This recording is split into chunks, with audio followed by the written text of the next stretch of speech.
በስመ አብ ወወልድ ወመንፈስ ቅዱስ አሐዱ አምላክ። በስመ አብ ወወልድ ወመንፈስ ቅዱስ አሐዱ አምላክ። በስመ አብ ወወልድ ወመንፈስ ቅዱስ አሐዱ አምላክ አሜን። ይትባረክ እግዚአብሔር አምላከ እስራኤል ወአምላከ አበዊነ ቅዱሳን ዘተሳለነ ወገብረ መድኃኒተ ለሕዝበ ዚአሁ።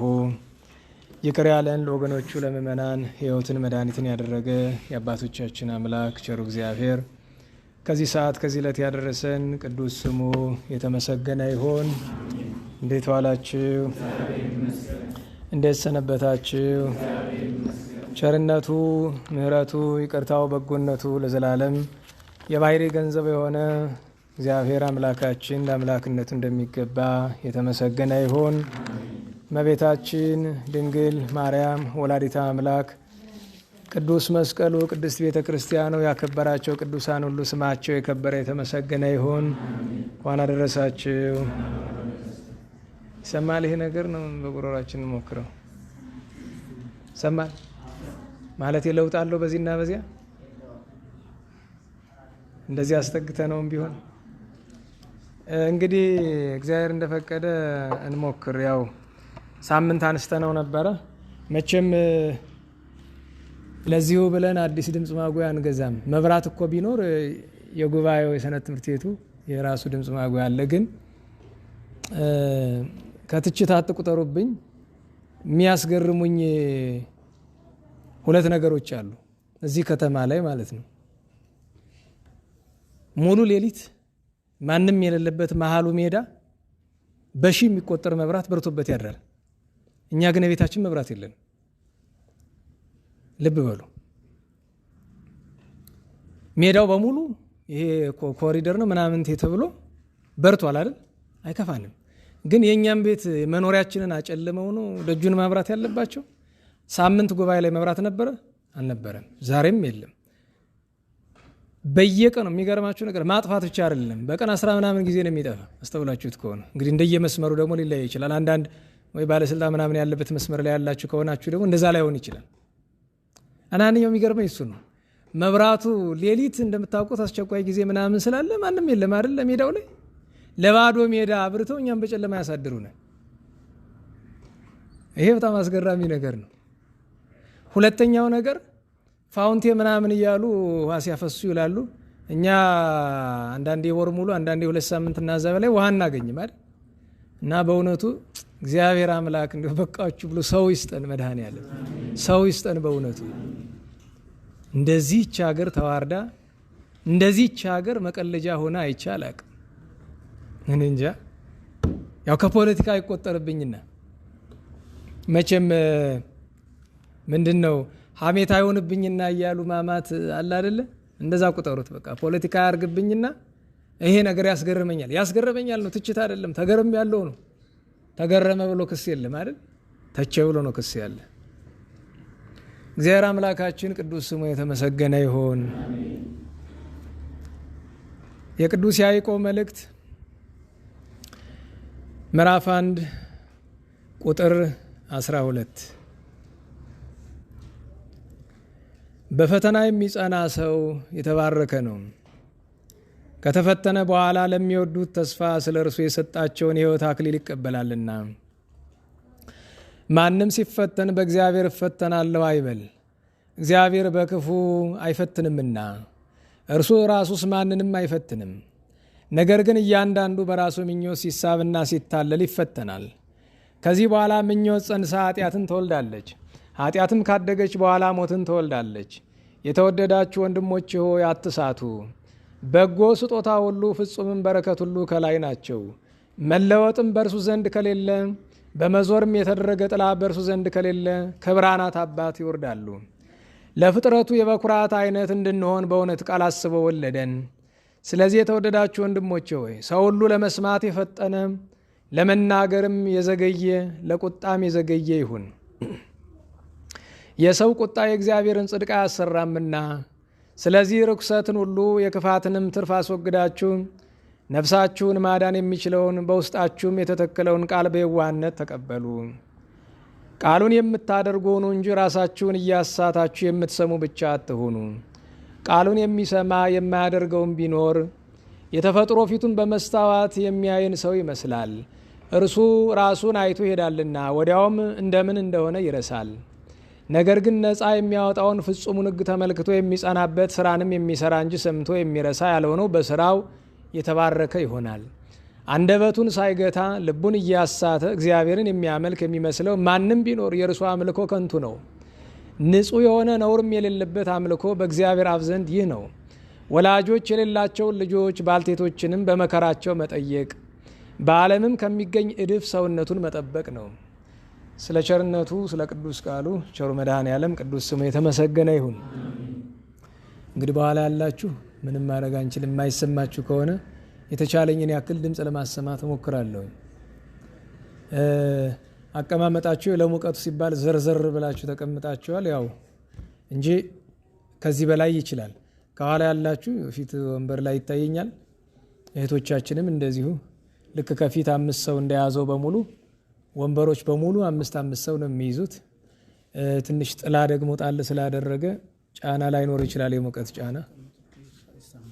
አይ ኧረ በከንቱ ነው የባሰ ሰማ። እንዴት ዋላችሁ?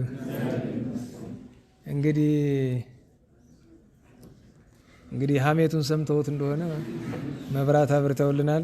እግዚአብሔር ልባቸውን ያብራላቸው። በእውነቱ የሰው ልጅ እንዲህ እኔ እንጃ ብቻ ትችቱን ልተው።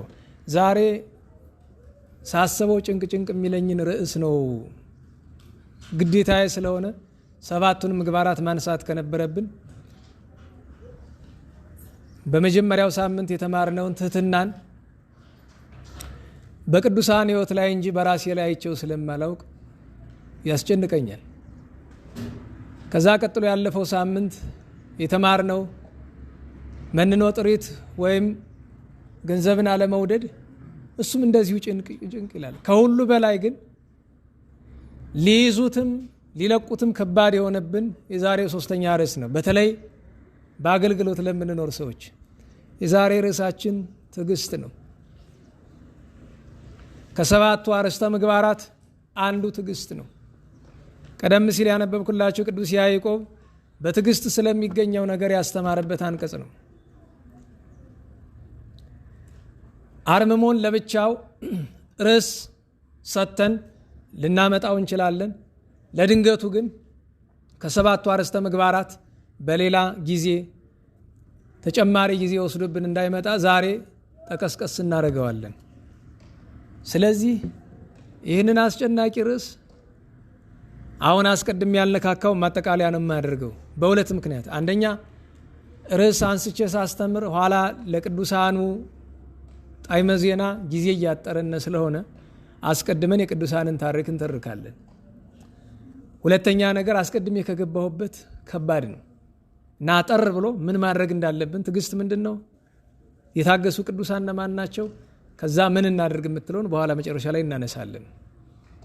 ስለዚህ ትዕግስት ምንድን ነው ብዬ አሁን አልጀምርም። ስለዚህ አሁን በቀጥታም ባለፈው ሳምንት እስከ ዛሬዋ ዕለት ድረስ በ7ቱ ቀናት ያከበርናቸውን ቅዱሳን ይሆናል ማለት ነው። እንዴት ዋላችሁ?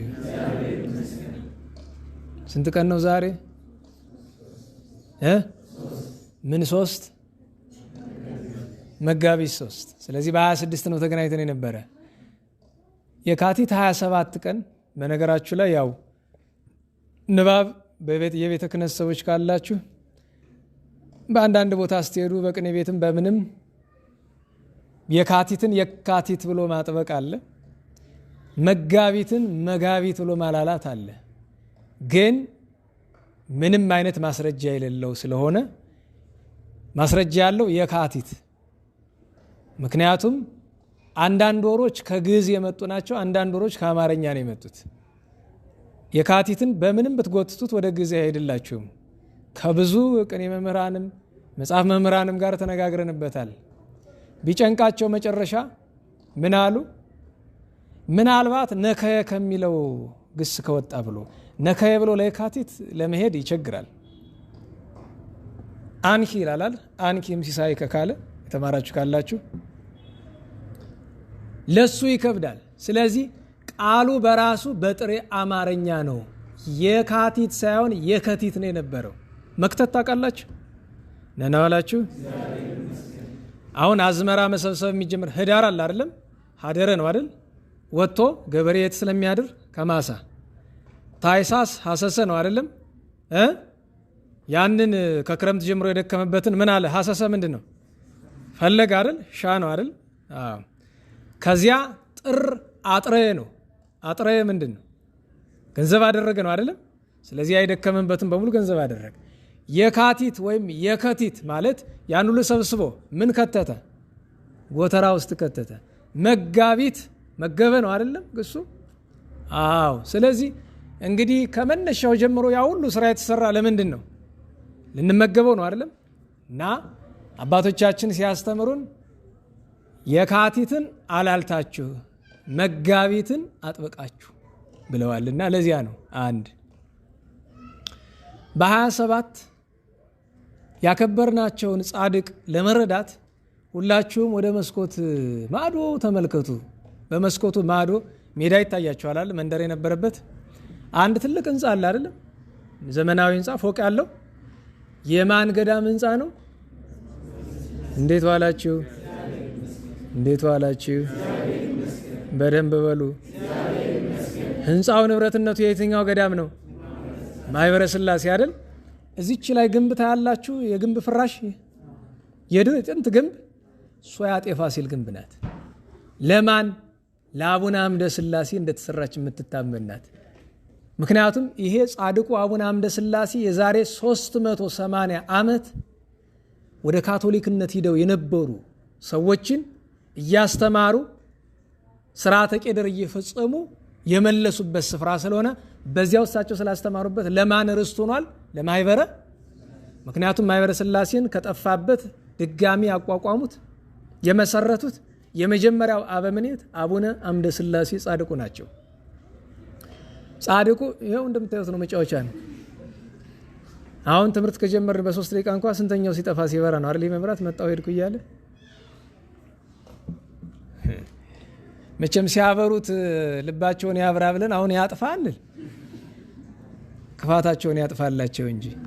እኔ በነገራቸው ላይ በጣም ከሚያስፈሩኝ ነገሮች አንዱ የህዳሴው ግድብ ያለቀ ጊዜ በጣም ነው የምፈራ። ምክንያቱም አገሪቱ በጠቅላላ ጨለማ የሚወጣት ነው የሚመስለኝ። ምክንያቱም ሀገራችን የጥሪት ወይም ምንድን ነው የሚባል ይሄ ሪሶርስ ምንድን ነው የሚባል እሺ ሀብት እንበለው፣ ለመብራትም በሉት ለምንም። በነገራችን በተፈጥሮ ሀብት ሀገራችን ችግር አለባት። እንዴት ዋላችሁ?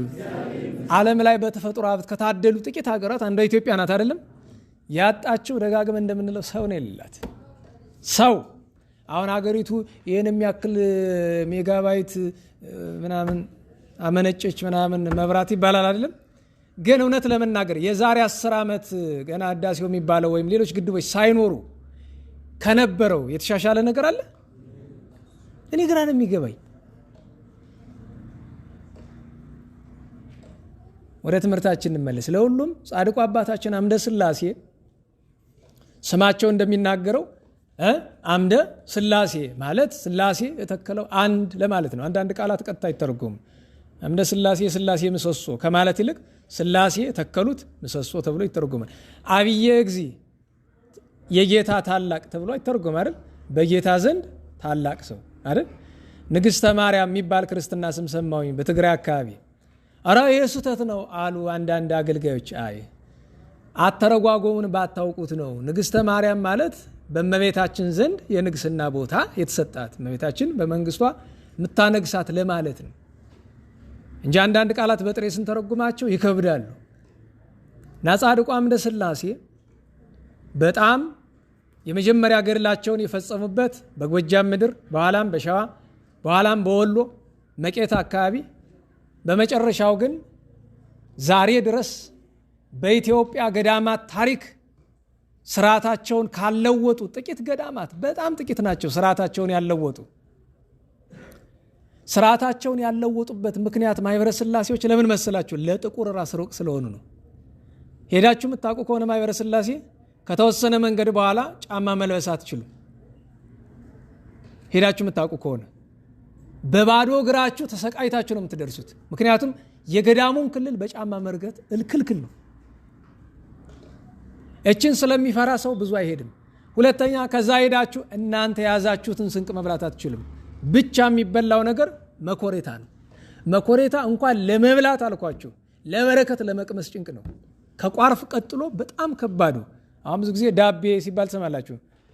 ዳቤ ቅዱሳን የሚበሉት ዳቤ ነው እንጂ ከባድ ይሄ ከየገዳሙ ዳቤ ተብሎ የሚመጣው ምን ያው ጠቆር ያለ እንጀራ ነው። ምን ችግር አለው አይደል? ትንሽ አፍ ያዝ ያደርጋል አይደል? እንጂ እውነት ለመናገር ዋናውን ዳቤ ደብረ ሊባኖስ እስኪሄዱ፣ በነገራችሁ ላይ ደብረ ሊባኖስ ለአዲስ አበባ ቅርብ የሆናችሁ ሰዎች ሄዳችሁ ዳቤ በሏቸው። የሚሰጧችሁ ሁለተኛውን ነው፣ ለውጣን የሚዘጋጀውን ነው። ዋናውን ዳቤ የሰጧችሁ፣ ምክንያቱም መራራ ነው፣ ይከብዳል። ለነፍሱ የሚኖር ሰው የላመ የጣማ አይበላም። እና ከቋርፍ ቀጥሎ ሊመገቡት እጅግ የሚከብድ መኮሬታው ነው። በዚህ ምክንያት ኢትዮጵያ ውስጥ ካሉ ገዳማት የማይደፈር ለሰማዕትነት ሁል ጊዜ እዛው ሱዳን ጎን ስለሆነ ባንጃ የሚባል ሰራዊት እየመጣ ሲያርዳቸው ነው የሚኖር። አሁን ወደፊት እንግዲህ አንድ ዙር ቀርቷቸዋል። እንግዲህ ይደርሳል ጊዜው፣ እነሱ ያውቃሉ አባቶቻችን እውነተኞቹ። ለሰማዕትነት ዘወትር የተሰጡ ስርዓቱ እችን ታክል የማትዛባ ገዳም ማለት ማኅበረ ሥላሴ ነው። ትልልቅ ገዳማት አሉ። ለምሳሌ ዋልድባ የማይነካ ስርዓት አለው አይደለም? ፖለቲካው ግን ብጥብጥ ሲያደርገው ነው የሚኖር። ደብረ ሊባኖስን ያክል ገዳም አስፋልት ሰርተው ጥቁር ራስ እንደ ልቡ እንዲመላለስበት አደረጉ። ይኸው ገዳሙ የአቡነ ተክለ ሃይማኖት ቃል ኪዳንና ቅዱሳን ስላሉት ነው እንጂ አይታችሁት ከሆነ ስርዓተ ገዳሙ ያሳዝናል። አዝናለሁ። እኔ ደብረ ሊባኖስ ሲሄድ ገዳም ነው ለማለት ይቸግራል።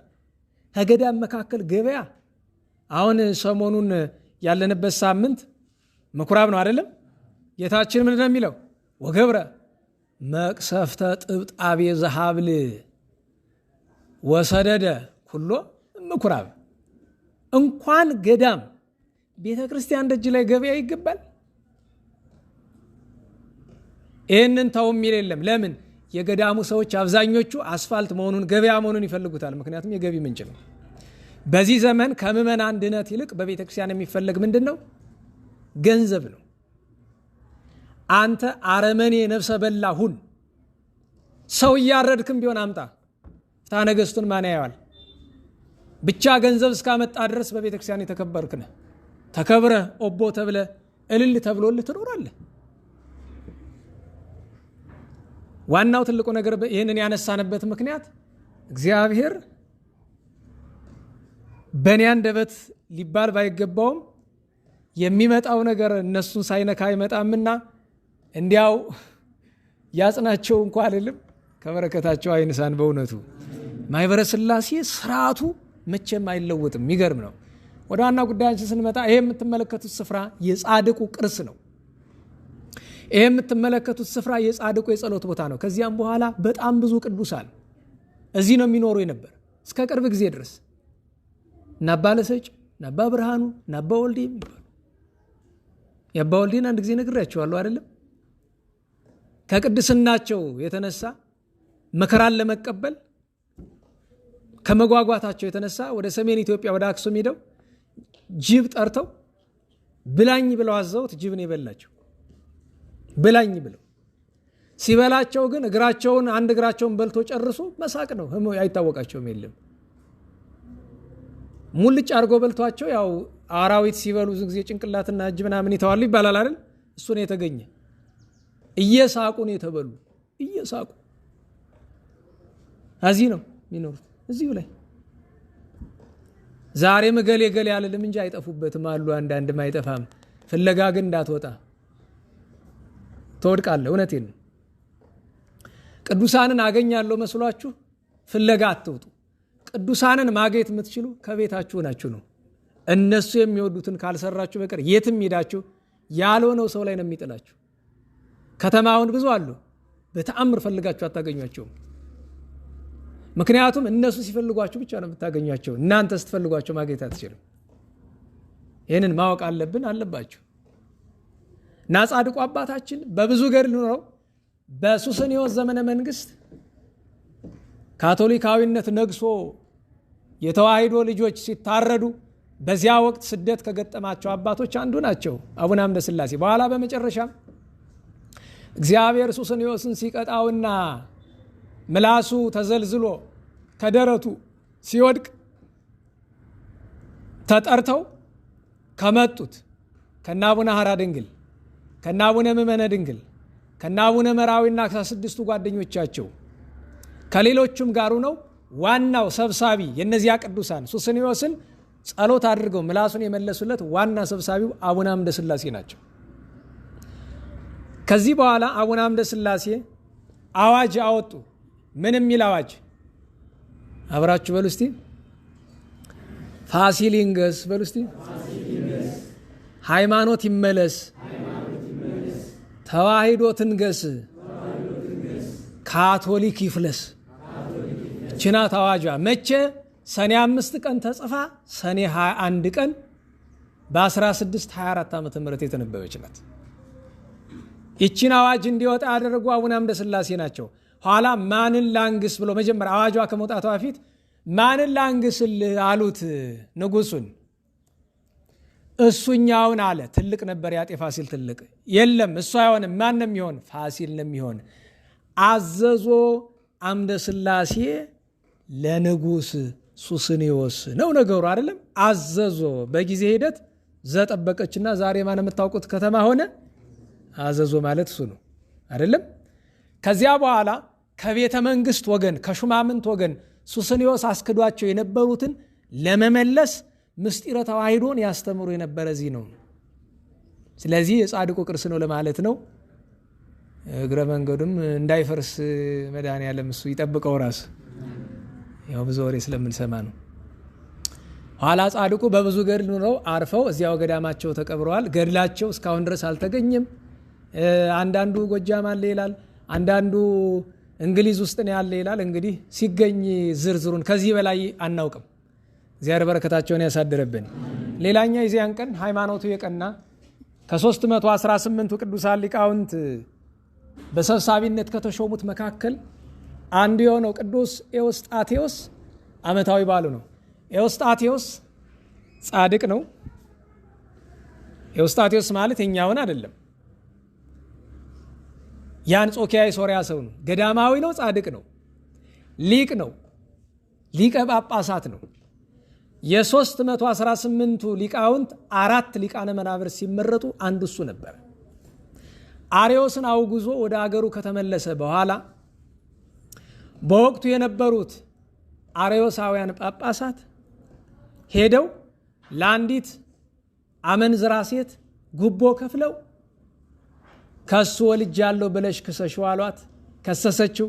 በንጉሱ አደባባይ ቀረበ። ተመሰከረበት። በሐሰት ተሳደደ። በተሰደደበት ሞተ።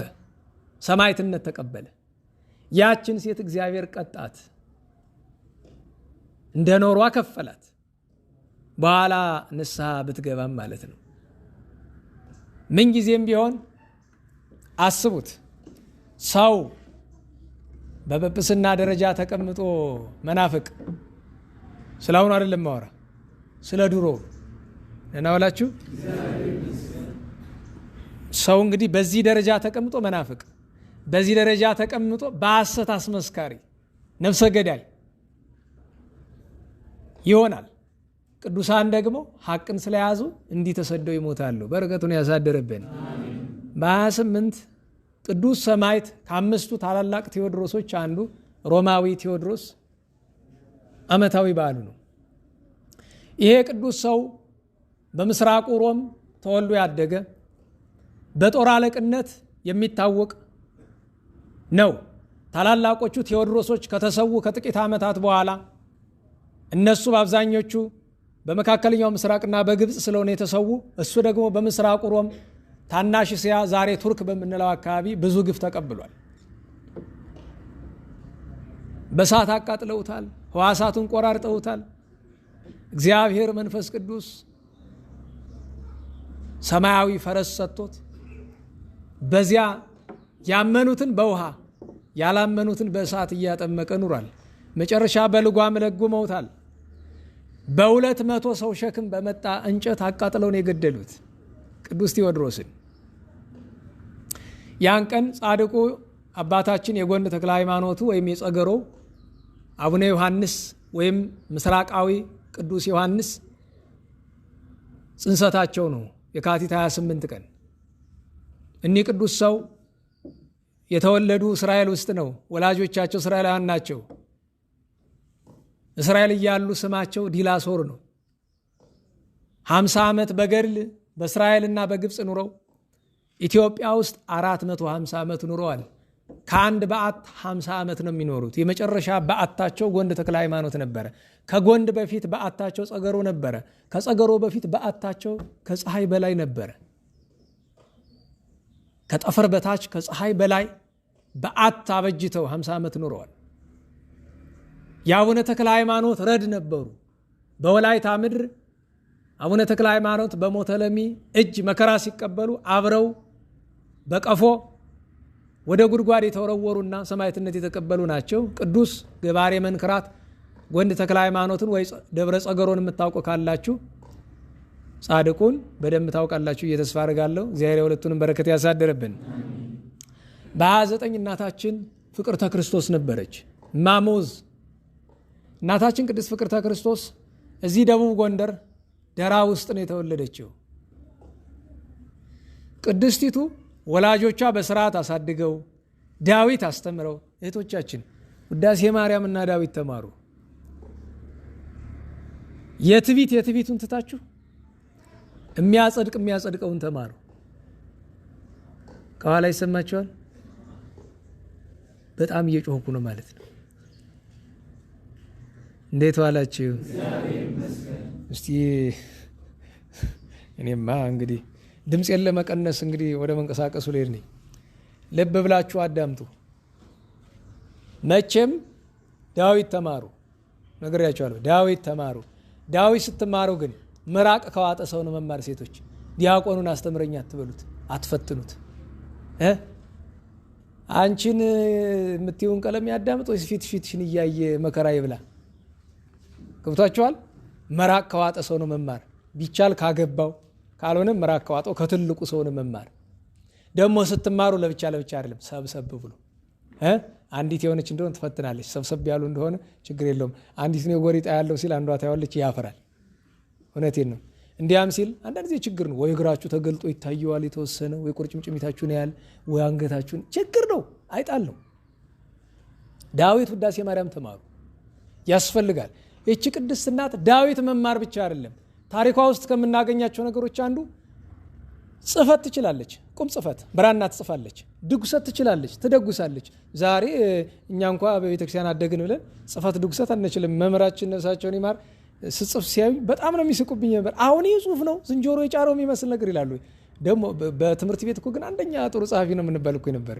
ይሄ ጽፈት አይደለም፣ ቁም ጽፈት ስዕል ነው የሚመስል። አይታችሁት ከሆነ ጠፈፍ ያለ ነው። እና ተማሩ። እቺ ቅድስት እናታችን ተምራ አደገች። ልትመንን ስትል ወላጆቹ አጋቧት። ጋብቻ ውስጥ ከገባች በኋላ ያጋቧት የዛው የደራ አካባቢ አገረ ገዢ ነው፣ ዘራ ክርስቶስ ይባላልና ጫጉላ ቀን ሲደርስ ምን አለችው? ከተክሊሉ ከ40 ቀን በኋላ እንዲያው አንድ ነገር ልለምን ፈቃደኛ ከሆን ካለችው፣ ለምን ምንድን ነው አላት።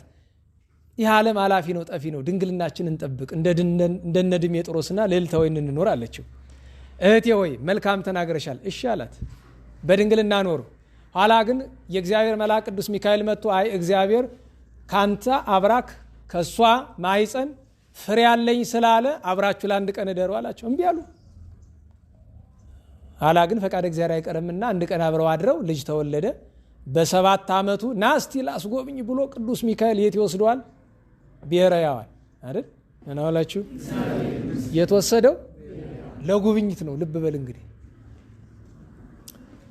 መቼስ እዚያ ሄዶ አይቶ በኋላ በል ይበቃሃል ወደ እናት ልመልስ ብሎ ቢለው በእግዚአብሔር በአምላክ የማጸናለሁ ከዚህ አታስወጣኝ ብሎ አማለው።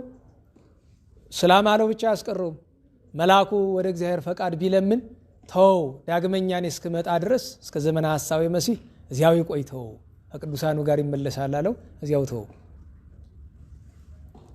እዚያ እነሱ በስርዓቱ ሲኖሩ ሱስንዮስ ነገሰ። እሷ የተወለደች እናታችን ፍቅርተ ክርስቶስ በአፄ ሰርጸ ድንግል ዘመን ነው። አጤ ሱስንዮስ በሚክዱበት ጊዜ እናታችን ቅድስት ፍቅርተ ክርስቶስ እድሜዋ ጠና እያለ ነበር። ምክንያቱም ካገባች በኋላ ሳይወልዱ በድንግልና ብዙ ዓመት ኖረዋል። በዚያ ጊዜ ዘራ ክርስቶስ ልሄድ ነኝ ወደ ምስክርነት አላት። እሷ ወደ ኋላ ቀረች፣ እሱ ሄደ፣ ብዙ መከራ ተቀበለ። ኋላ መልእክተኛ ላከባት፣ መጣች፣ አብራው ብዙ መከራ ተቀበለች። እሱንም እሷንም ከብዙ ስቃይ ከብዙ ግርፋት በኋላ አሪንጎ የሚባል ደቡብ ጎንደር የምታውቁት ከሆነ አሪንጎ ላይ ሁለቱንም አንገታቸውን በሰይፍ አስቆረጣቸው። ሁለቱንም ቀበሯቸው። ከ14 ቀን በኋላ ግን እናታችን ፍቅርተ ክርስቶስ የካቲት 29 ቀን መልሳ ተነሳች። የካቲት 29 ቀን ሁለት በዓል ነው፣ ከሞት የተነሳችበት በኋላ ደግሞ እንደገና መልሳ ያረፈችበት ነው። ከሞት ተነስታ ብዙ ገዳማትን ስትዞር ሱስንዮስ ዝናዋን ሰምቶ እባክሽ ነይ እንነጋገር አላት። ወደ አንተ ከተማ አልመጣም አለችው። ድጋሚ ላከባት። በምትገረፍ ጊዜ ከአካሏ ወድቆ የነበረውን የቆዳ የስጋዋን ቁራጭ ሰጠችው። አንተ እውነትን ማወቅ ከፈለክ ይህንን ከሞተ ሰው ስጋ ላይ ጣለውና ያ ሰው እውነቱን ይነግርሃል አለችው። ወስዶ አንድ መቃብር ላይ ቢጥለው አፈፍ ብሎ ማን ይነሳል? አባ ገብርኤል የሚባል መነኩሴ። ምን አየህ አለው። በሲኦል ያየውን የመናፍቃን የካህዲያንን ስቃይ የኃጥአንን ስቃይ ተናግሮ እውነተኛ እምነት ተዋሂዶ መሆኗን መስክሯል። ከዚያ በኋላም 7 ዓመት ሙሉ እየዞረ ሲሰብክ ኖሮን ያረፈ። እናታችን ቅድስት ፍቅርተ ክርስቶስ ዋልድባ ገባች። ከዚያ ስታገለግል ቆየች። ጌታችን ቦታሽ አይደለም ማለት ወጣች። ብዙ ገዳማት ዞረች። ለምሳሌ ሐይቅ እስጢፋኖስ ነበረች። ልትሳለም ወደ ራማ አካባቢ ሄደች። ዛሬ ራማ ኪዳነ ምሕረት የምትባለው ቦታ ማለት ነው። ብታየው አለቀሰች። ምክንያቱም ያጻድቁ አባታችን የአባ ጉባ ገዳም ተፈትቷል። ግራኝ እንደፈታው ድፍን 100 ዓመት እንደተፈታ ቆይቷል። ከእግዚአብሔር ዘንድ ጠይቃ ገዳሙን መስረታ የወንድ የሴት ብላ ለይታ ታቦተ ኪዳነ ምሕረት ካህናት ተሸክሞ ይከተሏት ነበርና ያንን እዛ አስገብታለች። ራማ ኪዳነ ምሕረት የተባለችበት ምክንያት እሱ ነው። ከዚህ ሁሉ ነገር በኋላ ኢየሩሳሌም መሄድ እፈልጋለሁ አለችው ጌታችን። ደመና ጠቀሰላት። በደመና ሄደች። ቆርባ መጣች። ተመልሳ ግን ጌታዬ አይ እንደሱ አይደለም በእግሬ መሄድ እፈልጋለሁ አለች። ድካም የሌለው ስራ አስቸጋሪ ነው አይደለም? ኢየሩሳሌም ዛሬ ከኢየሩሳሌም ጸበሉን እምነቱን ዛሬ ሰው አመጣልን። እግዚአብሔር ይመስገን። እንዴት ዋላችሁ? አዎ ለዮርዳኖስ ዮርዳኖስ ይገባዋል አይደል? አይገባው? እንዴት ዋላችሁ? ይገባዋል አይደል? አዎ ምንድነው የሚለው መልክአ ሥላሴ ሥላሴ ክሙ ሥላሴ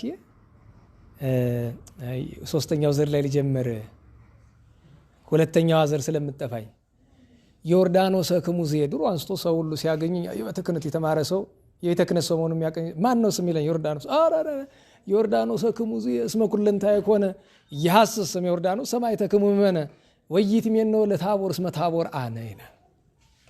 እቺ አነጋገር እኮ ለሰውየው ሳይሆን ለፈለገ ዮርዳኖስ ነው ነገሩ።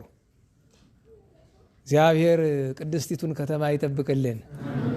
ሐውፃ ለኢየሩሳሌም ሰማያት አቤቱ ከሰማያቱነ ኢየሩሳሌምን በቸርነት ጎብኛት። እግዚኦሙ ለስልጣናት የስልጣናት ጌታ አርስተ መላእክት የመላእክት አለቆችም ጌታቸው ብሎ ቅዱስ ቀሌምንጦስ ከጌታ ቃል ወስዶ ተናግሯልና ለሁሉም እናታችን ፍቅርተ ክርስቶስ በሁለተኛው በእግሯ ሄደች። በእግሯ ስትሄድ ግን ጥሩ ነገር አልገጠማትም። ምክንያቱም እስራኤል ከመድረሷ በፊት ሰውን ከሚበሉ ሰዎች ሀገር ደረሰች። 60 ተከታዮች ነበሯት። ሁሉንም ማስረው አይናቸውን አጠፏቸው። አይናቸውን ወግተው አውጥተው ጣሉባቸው። እናታችን አይኗ ጠፍቶ 3 ወር በላይ ቆየች እዛ። ከዚያ ጸሎት አድርጋ እነዚያን ሰዎች አስተምራ። ምክንያቱም ጸሎት ስታደርግ የሁሉም አይናቸው በራ። ሊበሏቸው ቢመጡ አይናቸው በርቷል። እናንተ አማልክት ናችሁ አሏቸው። አይ አማልክት አይደለንም የቸር አምላክ ባሮች ነን ብላ አስተምራ ማጥመቅ ፈለገች። ማን ያጥምቅላት? ማጥመቅ ብቻ አይደለም፣ ቤተክርስቲያን መስራት አለባት። ታቦት መባረክ አለበት። ማን ያደርግላት ይሄን ሁሉ? ወደ ጌታችን ብትጸልይ የቆምሽበትን ምድር ጸሎት አድርገሽ እርገጪው አላት። ጸሎት አድርጋ ብትነካው አፈፍ ብሎ አንድ አረጋዊ ቅዱስ ሰው ተነሳ። አባ ዘመለኮት የሚባል ከ500 ዓመት በፊት ያረፈ ቅዱስ ጳጳስ ጳጳስ ተነሳላት አይደለም። በል እንኳን ማን ነው ስም አለችው። ዘመለኮት። መቼ ነበር? ከዚህ 500 ዓመት በፊት። ይሄ አካባቢ እኮ አላት እኔ መጥቼ ሰብኬ አስተምሬ አሳምኛቸው ቤተክርስቲያን ሰርቼላቸው ይነጀ ነበረ። አይዛብ መጥተው እንደገና እንደዚህ አድርገውት ነው። አሁንም እንደገና ይሰራ አለ። ተሰራ። ካህናትን ዲያቆናትን ሾመ። ቤተክርስቲያኑን ባረከ። ኋላ ምን ጠፋ? መጽሐፍ ከየት ይምጣ? ቁጭ ብላ በእጆቿ አንደኛ በሉ ኧረ በሉ ወንጌል፣ ሁለተኛ ስንክሳር፣ ሶስተኛ ሃይማኖተ አበው፣ አራተኛ ዳዊት፣ አምስተኛ ግንዘት፣ ስድስተኛ መጽሐፈ ቅዳሴ፣ ሰባተኛ አርጋኖን። ይህንን በእጇ ጽፋ ሰጥቻቸውን። ይህንን ለመጻፍ እጇ እንደ መልአክ ሰረገላ ነው እንጂ ስንት ዓመት ይወስዳል? ያን ሁሉ ጽፋላቸው ሄደች። ባህር ላይ ሄዳ ልጆቿ ቢሰጥሙባት እመቤታችንና ቅድስት ኤልሳቤጥ ተገልጠው አነጋግረው የብርሃን መስቀል ሰጥተዋት ልጆቿን አውጥተውላታል። ዳዊቷን ስታወጡ አራስም። ከዚያ ኢየሩሳሌም ቆይታ የት ሄደች መሰላችሁ? ወደ ኢየሩሳሌም ሄዳ ባሕረ ኢያሪኮን ተሻግራ የት ነው የምትሄጂ አሏት። የአባቴ የጻድቁ የውስጣቴዎስን መቃብር መሳለም አለብኝ ብላ ሄደች። ሄዳ ያውን የውስጣቴዎስን መቃብር ተሳልማ ጻድቁን እጅ ነስታ ተመልሳ ባሕረ ኤርትራ ላይ ስትደርስ ባሕሩን መሻገር ያጣች። ባለመርከበኞቹም ቢያሏት በእጇ ምን አለ? ገድለ አቡነ የውስጣቴዎስ ይዛ መታለች። ከዚያ ልጆች ኑ በሉ አለችና አቡነ የውስጣቴዎስ በምንድን ነው የሚታወቁ? በአጽፋቸው በቃ ያን ገድል እያነበበች እሷም እንደዚያው ተሻገረችው የኤርትራ ባሕርን። እህቶቻችን ልብ በሉ። ብዙ ጊዜ የወንድ ቅዱሳን ታሪክ ሲነገር ሴቶች የሌሉ አይምሰሏችሁ፣ በጣም ብዙ አሉ። ግብፅ ገብታ ደብረ ሲሃት ኋላም ደብረ ቁስቋም ገብታ ከዚህ ነው የምኖር እመቤት ያለድም አለች። እመቤታችን ተነስታ ሂጂማ ይህ አይደለም ቦታሽ ሂጂ፣ ቅዱስ ሚካኤል ሂድ ምራታል። እየመራት መጣ። በዚህ በሰሜኑ በኤርትራ በትግራይ አድርጋ መጣ። እዚያ ቦታ ላይ ከመድረሷ በፊት መልአከ እግዚአብሔር አንድ ነገር ነገራት። ከገዳምሽ ከመግባትሽ በፊት አንድ ነገር ይቀርሻል። በዘመንሽ ከጻድቃን ሁሉ የሚበልጥ ትልቅ ጻድቅ አለና ከሱ ተባረኪ፣ መጀመሪያ ምስጢር ተማሪ ብሎ አላት። እስቲ በሞቴ ስም ንገሩኝ፣ በሷ ዘመን በእናታችን ቅድስት ፍቅርተ ክርስቶስ ዘመን ኢትዮጵያ ውስጥ የነበረ አንደኛው ተወዳዳሪ የሌለው ጻድቅ ማን ነው ትላላችሁ? በጣም የሚታወቅ ስም ነው።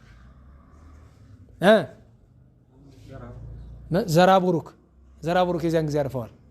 ጥቂት ዘመን በፊት አርፍታ ማን?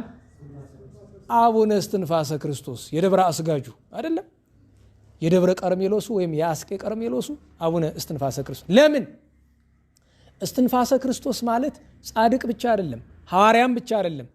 አቡነ እስትንፋሰ ክርስቶስ የሚታወቁበት አንድ ትልቅ ግብር አላቸው አይደለም። ይሄዳሉ ደብረ ሊባኖስ አቡነ ተክለ ሃይማኖት መቃብር ላይ አባቴ ተነስና አነጋግረኝ ይሏቸዋል። አቡነ ተክለ ሃይማኖት አፈፍለው ይነሳሉ። ሃይማኖትህ ምንድን ነው? እኔ የትኛውን ሃይማኖት ልያዝ? ዘመኑ መናፍቃን ፈልቶበት ችግሩን አይደለም። ሃይማኖቴ የሐዋርያት የሰለስቱ ምዕት ተዋሂዶ ነው፣ አንተም በሱ ጽና ብሏቸው አቡነ ተክለ ሃይማኖት ያርፋሉ። ሐይቅ ሄዳሉ። አቡነ ኢየሱስ ተነስና አናግረኝ ብሎል።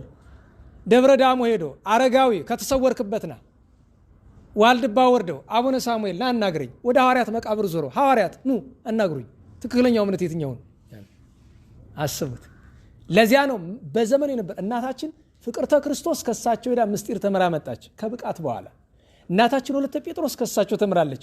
በዚያ ዜና የነበሩ ቅዱሳን በሙሉ የአቡነ እስትንፋሰ ክርስቶስ ተማሪ ናቸው። ከዚያ ሄዳ ያንን ገዳም ዛሬ የሚታወቀውን በፍላቂት ወርዶ ያለውን ምን ታምር ከሚባለው ስፍራ አልፍ ብሎ ያለው ደብረ ሲሃትን ሰራች። በ3 ቀን ነው ቤተክርስቲያኑን የሰራችው። ባይጣረግ እና በስሚዛ የውስካውን ድረስ አለ በእግዚአብሔር ቃል ኪዳን ያን ሁሉ ገድል ሰራች። እኔ ከእናታችን ቅድስት ፍቅርተ ክርስቶስ ገድል ውስጥ የመጨረሻ አንድ ነገር ልጠቅስላችሁ ፈልጋለሁ። እስቲ ክህነት ያላችሁ ሰዎች ዲያቆናት፣ ይሄን የመጀመሪያ ውዳሴ ከንቱም ያመጣ ነገር የለውም፣ ከፍ አድርጉት። ጨዋ ነው እንዴ እዚህ የሚማረው? 6 ሰው ብቻ። እሺ አውርዱ። አይ ብዙ ብትሆኑ ለተግሳጽ ይሆነኝ ነበር። ለእናንተ ተግሳጽ የውጭ ሰው አልናገርም፣ እናንተን ብናገር ችግር የለውም። እናታችን ቅድስት ፍቅርተ ክርስቶስ ቅዳሴ ሲገባ ከቤተ ክርስቲያኑ ትክ ብላ ስታይ አንድ ነገር አስለቀሳት። ያስለቀሳትን ነገር አሁን ምእመን ስለሆናችሁ ልናገር አልችልም። ሁለተኛውን ልንገራችሁ፣ የክህነት ጉዳይ ስለሆነ ምን እንዳስለቀሳት ልነግራችሁ። ሁለተኛውን ግን ጥንቃቄ እንዲሆናችሁ ልንገራችሁ። ዲያቆናትም ስታቆርቡ ምእመናንም ስትቆርቡ በጣም ጥንቃቄ አድርጉ። ከስጋው ከደሙ ሲነጥብ አይኑ አየ። ለሷ የሚታያት ነደ እሳት ነው። ምንድን ያደረገች? ልክ ቅዳሴው እንደተፈጸመ በሩን ጥርቅም አድርጋ ዘጋችው። ምን ነው አላት? ማንም ሰው እንዳይወጣ። ለ7 ቀን ቀን የለ ሌሊት የለ እግዚኦታ ሜላ እግዚአብሔር ምሕረቱን እስኪያወር ጌታችን በእናቱና በቅዱስ ስጋው በክቡር ደሙ ማንንም ይቅር አይልም። በዚህ ዘመን የመጡብን በሁለቱ ነው አይደል? አንደኛ ስጋው ደሙን በማጋለጥ አንዳንዱ ገልጣችሁ ቀድሱ ይላል፣ አንዳንዱ ሱሪ ለብሰሽ ቆረቢ ችግር የለውም ይላል። ይውላችሁ አንድ ሁለት ልንገራችሁ፣ መቆረብ ግዴታችሁ ነው። ባትቆርቡ ገሃነመ እሳት ነው የምትገቡ። ነገር ግን ለመቁረብ ቢያንስ ከአቅም በላይ የሆነ ነገር እስካልተፈጠረ ድረስ አንዲት ሴት እንዴት ሱሪን እንደ ቅድመ ሁኔታ ታስቀምጣለች? ደጋግሜ ነግሬያችኋለሁ። አንዲት ሴት ሱሪ የሚያምራት ለምንድን ነው? ጾታ ለመቀየር ነው አይደል? አሁን ጾታ መቀየር ሲባል ይቀፋል አይደል? እህቶች ንገሩኝ፣ እንዴት ዋላችሁ? ጾታ መቀየር ይቀፋል አይደለም? ሱሪ መልበስ ጾታ መቀየር አይደለም? የወንዱ ነገር ዛሬ ሱሪ ካማለሽ ነገ ምኑ ነው የሚያምርሽ? ኮኖ ጥያቄ እኔ አንተ ወንድም የጠጉርን ስታሳድግ ምን መሆን እያማረ ነው? ሴት መሆን እያማረ ነው። እንዴት ብለህ አንተ ጠጉርን አሳድገ መቆረብ ትችላለህ? ሰዎች እንደዚህ ይሆናል። እና ሱሪ እንድለብሼ እንድቆርብ ካልፈቀዳችሁልኝ እንዴት ያለ ጨዋታ ነው? አትችም። በነገራችሁ ላይ ስርዓተ ቤተ ክርስቲያን ላይ ስትመለከቱ ስርዓተ ቅዳሴ ላይ ምን ይላል? አንዲት ሴት ቅባት እንኳ ተቀብታ ይላል። እኔ አይደለም ነው ቃል በቃል መጽሐፉ ነው የሚለው። ቅባት ተቀብታ እንኳ ስጋው ደግሞ መቀበል አትችልም። ቅባት መቀባት አትችልም። በምትቆርቡ ቀን ቅባት ጸጉራችሁ ላይ መቀባት የለም። ፊታችሁ ምናምን የመወልወል የለም። ይሄ ቫዝሊን ምናምን እንኳ ቢሆን ከንፈር መቀባት የለም። አትችሉ። እንኳን በስጋው ደግሞ ቀን ቅዱስ ጴጥሮስ በየትኛውም ቀን ስርጋዌውን ወይም የጌጥ እንድንጥል ሃይማኖታችን አያዘንም፣ መጽሐፍ ቅዱስ አያዝም። በማንኛውም ቀን ቢሆን ለሴት ልጅ ከሰርጓ ቀን በቀር በሌላ ጊዜ ጌጥ ምን ያደርግላታል? ዓላማው ምንድን ነው? ጌጥ ዓላማው የሰው አይን መሳብ ነው አይደል? የሰርጓ ቀን እንድትታይ ስለተፈቀደላት የሚያያት ሰው ደግሞ የመሰናከል እድሉ ጠባብ ነው። ለምን? ኦሬዲ እየተዳረች ለሳምበዲ ተሰጥታ ከሱ ጎን ያለችው። የሚፈልጋት እንኳን ቢኖር በተስፋ መቁረጥ ነው የሚያያት ይዛን ቀን። ያን ቀንም ቢሆን ደግሞ ዝም ብለሽ ምናምን ተለቅለቂ አይደለም። ቢያንስ ጥሩ ልብስ ይለበሳል እንጂ አሁን ራሱ ተክሊል ተብሎ እኔ ይገርመኛል። ጠቅላላ ምንድነው የሚባል ይሄ ከሰርግ በፊት ሴቶች የሚያደርጉት ነገር መሸፈን ነው መፈሸን ምንድነው ይባል? አምጡት እናንተ። ይኸውልሽ ተክሊል ላደርስ ነው ብለሽ እንደዚህ ያለ ነገር ውስጥ እኔ በሞቴ እንደ ራስሽን አታምኚው? እንዴት ዋላችሁ? ራስሽን አታምኚውም ወይ? ምናምን ተቀብተሽ ሰው ምን እንዳይሽ የምትፈልጊ እንዲህ ግራ እኮ ነው የሚገባኝ። እንዲህ አድርጋ ከእግዚአብሔር ምሕረት ወርዷል። ምሕረት የወረደበትን መንገድ እሱም ስርዓተ ክህነት ስለሆነ እናነሳውም፣ ግን እንዲህ አድርጋለች እናታችን ፍቅርተ ክርስቶስ። ኋላም ብዙ ትውልድ የሚያስምር ቃል ኪዳን ተቀብላ። የሚገርማችሁ ነገር አንድ የሚያስገርም ነገር አላት። ሁልጊዜ ጸሎት ስታደርስ ቅዱሳን ይመጡላታል። ከሁሉ በላይ ግን ዳዊትን መዝሙረ ዳዊት ሁልጊዜ የምትጸልይ ቅዱስ ዳዊት ከጎኗ ተቀምጦላት በጣም አክብሮትና መውደድ ነበራት። ኋላም ልታርፍ ስትል ማን መጣ? ቅዱስ ዳዊት። እሱ እየዘመረላት ነው። ጌታችን ታቅፎ ይዟት ሄደ። እናታችን ፍቅርተ ክርስቶስን አለፍ እያልን ታሪክ ትንሽ ብናነሳም እንኳ እስቲ ዛሬ ትንሽ እሷ ላይ እናተኩር ብዬ ነው። እግዚአብሔር በረከቷን ያሳድርብን። እንደ ስሟ ጣዕመ ዜናዋ ሁለንተናዋ መልካም የሆነ እናት ናትና እማምዑዝ ብለዋታል። ፍቅርተ ክርስቶስ የምንኩስና ስሟ ነው። በድጋሚ በረከቷን ያሳድርብን። ያን ቀን ቅዱስ ቢላካሪዎስ ነበረ። ሰዓት ለመቆጠብ ሰዓታችን እየሄደ ነው መሰለኝ። እሺ ስም እንጥራ ከዚህ በኋላ። በ30 አባታችን መጥምቀ መለኮት ቅዱስ ዮሐንስ ራሱ የተገኘችበት፣ በአንድ ጻድቁ ማቱሳላ የሄኖክ ልጅ ረጅም ዕድሜውን ኑሮ በ969 ዓመቱ ያረፈበት፣ ቅዱስ አረጋዊ የኢየሩሳሌም ጳጳስ የነበረ በ220ዎቹ አካባቢ በተሾመ በ30 ምናምን ዓመቱ ያረፈ ቅዱስ በርኪሶስ ዓመታዊ በዓሉ ነበረ። እለእስክንድሮስ፣ መርቆሬዎስ፣ ሌሎችም ቅዱሳን ነበሩ። ትናንት በሁለት አባታችን ቅዱስ መከራዊ ከሰማይታት በዜና ሰማይታት ውስጥ እኔ ባለኝ የንባብ ዳርቻ መጠን በእድሜ በጣም ትልቁ ቅዱስ መከራዊ ነው። በ131 ዓመቱ ነው የተሰዋ። ስንት ዓመት? ስንት? አዎ። እና እኔ ሰማይትነቱ ግሩም ነው፣ ታምራቱ ድንቅ ነው፣ ብዙ መከራ ተቀብሏል። ሁለት ነገር ብቻ ነው ማነሳላችሁ። አንደኛ ሰማይትነቱ ሲመጣ አንድ ነገር በጣም አስለቅሶታል። ሰማይትነት ሲመጣ የመጀመሪያ ክፋቱ ቤተክርስቲያን ትጠፋለች። መጀመሪያ አሕዛብ እኛን ሲገሉ አላስተዋሉም ማለት ነው አይደል? ቤተክርስቲያንን ማጥፋት ከጀመሩ ግን ማስተዋል ጀምረዋል። ማስተዋል ማለት የክፋት ማስተዋል ማለት ነው። ምክንያቱም ሃይማኖትን ክርስትናን ማጥፋት የሚቻለው ቅዱሳት መጻሕፍትን አድባራትንና ሊቃውንትን በማጥፋት ነው እንጂ ምእመንን እና ካህንን በመግደል ብቻ አይጠፋም። ለምን? አንድ ምእመን ቢሞት ሌላ ምእመን ይተካል። አንድ መምህር ካለ ሺውን ይተካዋል። መምህር ምላችሁን ይህን ሳይሆን ጉባኤ መምህራንን ማለት ነው። ሺውን ይተካዋል። መጻሕፍት ካሉ ያን አንብቦ ሰው እንደገና ይነቃቃል። እና የቅዱስ ሰው ቤተ ክርስቲያን ውስጥ ገብቶ የጽዮን ደጆች ሆይ የፀሐይ ብርሃን እንኳ አግኝቷችሁ እማያውቅ እንደምን ትጠፉ? ንዋያተ ቅዱሳት የእግዚአብሔር ቅዱስ መስዋዕት ሲሰዋባችሁ የኖራችሁ ንዋያተ ቅዱሳት እንደምን ትሆኑ ብሎ አልቅሶን የወጣ አንደኛ። ሁለተኛ ነገር እድሜው ይገርመኛል። ከ131 ዓመቱ 8 ቀንሱ ስንት ይመጣል? ንገሩኝ። 123 አይደል? 123ቱ በይፋ የታወቁ የአገልግሎት ዘመናት ናቸው። አሁን ለምሳሌ አንዳንድ ጊዜ ይባላል አንተ ስንት ዓመት ነው ያገለግል? ከሰንበት ትምህርት ቤት ዓመት ቆይቻለሁኝ። አዎ ምንም ለውጥ የለውም። ዝም ብሎ ይዘምራሉ፣ ከበሮ ይደበድባሉ፣ እኔም ደከመኝ ሰለቸኝ። ሰንበት ትምህርት ቤት የምትመጣ መጀመሪያ ምን ፈልገህ ነው? ሰንበት ትምህርት ቤት አለቃ ነሽ? እዚህ ሰንበት ትምህርት ቤት አስተባባሪ። ሰንበት ትምህርት ቤት ውስጥ ይውላችሁ የሰንበት ትምህርት ቤት በረከቱ መዝሙር ነው፣ መርገሙም መዝሙር ነው። ያዝናለሁ ይገርምኛል። በረከቱ መዝሙር ነው፣ መርገሙም መዝሙር ነው። ሰንበት ትምህርት ቤትን ያኖረው እስካሁን መዝሙር ነው። ሰንበት ትምህርት ቤትን በቁሙ የገድለው መዝሙር ነው። መዝሙር ስላችሁ ስብሐተ እግዚአብሔር ሳይሆን ያንኑ መያዝ አለመቻል፣ አያያዝ አለማወቅ እኮ ነው። መዝሙር መልካም ነው አይደለ? ሰብሕዎ ለእግዚአብሔር በሉ እስቲ። እስመ ሰናይ መዝሙር 146 ቁጥር 1 ላይ ያለ ነው አይደለ? መዝሙር ምስጋና መልካም ነውና እግዚአብሔርን ምን በሉ አመስግኑ ይላል። እና ምን ያህል ስንቆይ ነው ብዙ ያገለግልን የሚመስለን? አባ መከራዊ ዲቁና ተሾመ፣ 24 ዓመት በዲቁናው አገለግለ። ስንት? ቅስና ተሾመ፣ 30 ዓመት አገለገለ። ስንት? 30 እና 24 እንደምርልኝ 54። ጵጵስና ተሾመና 69 ዓመት አገለገለልን። ደምረው እሱን 123 አትለኝ? ይሄ ሁሉ ሆኖ ለአባ መከራዊ የአንድ ዓመት ያክል አይሰማውም አገልግሎቱ። ድክም ይላል። አሁን እኛ ምህላ እዛ አብየ ጊዜ ያለው ሰለስቱ ምዕት አዳራሽ ላይ ምህላ ከጀመርን ወደ 6 ዓመት ሆኗል። 7ኛ ዓመት አሁን 7 ዓመት ሊሆን ነው እንግዲህ 6 ዓመት ከመንፈቅ ከ7 ወር ከ8 ወር ሆኗል። እና ብዙ ሰው ድክም ይላል። በየቀኑ ምህላ ምንድን ነው በየቀኑ እግዚኦታ የሚል ይመስለኛል። እኔን ግራ የሚገባኝ ነገር እንዴት ዋላችሁ?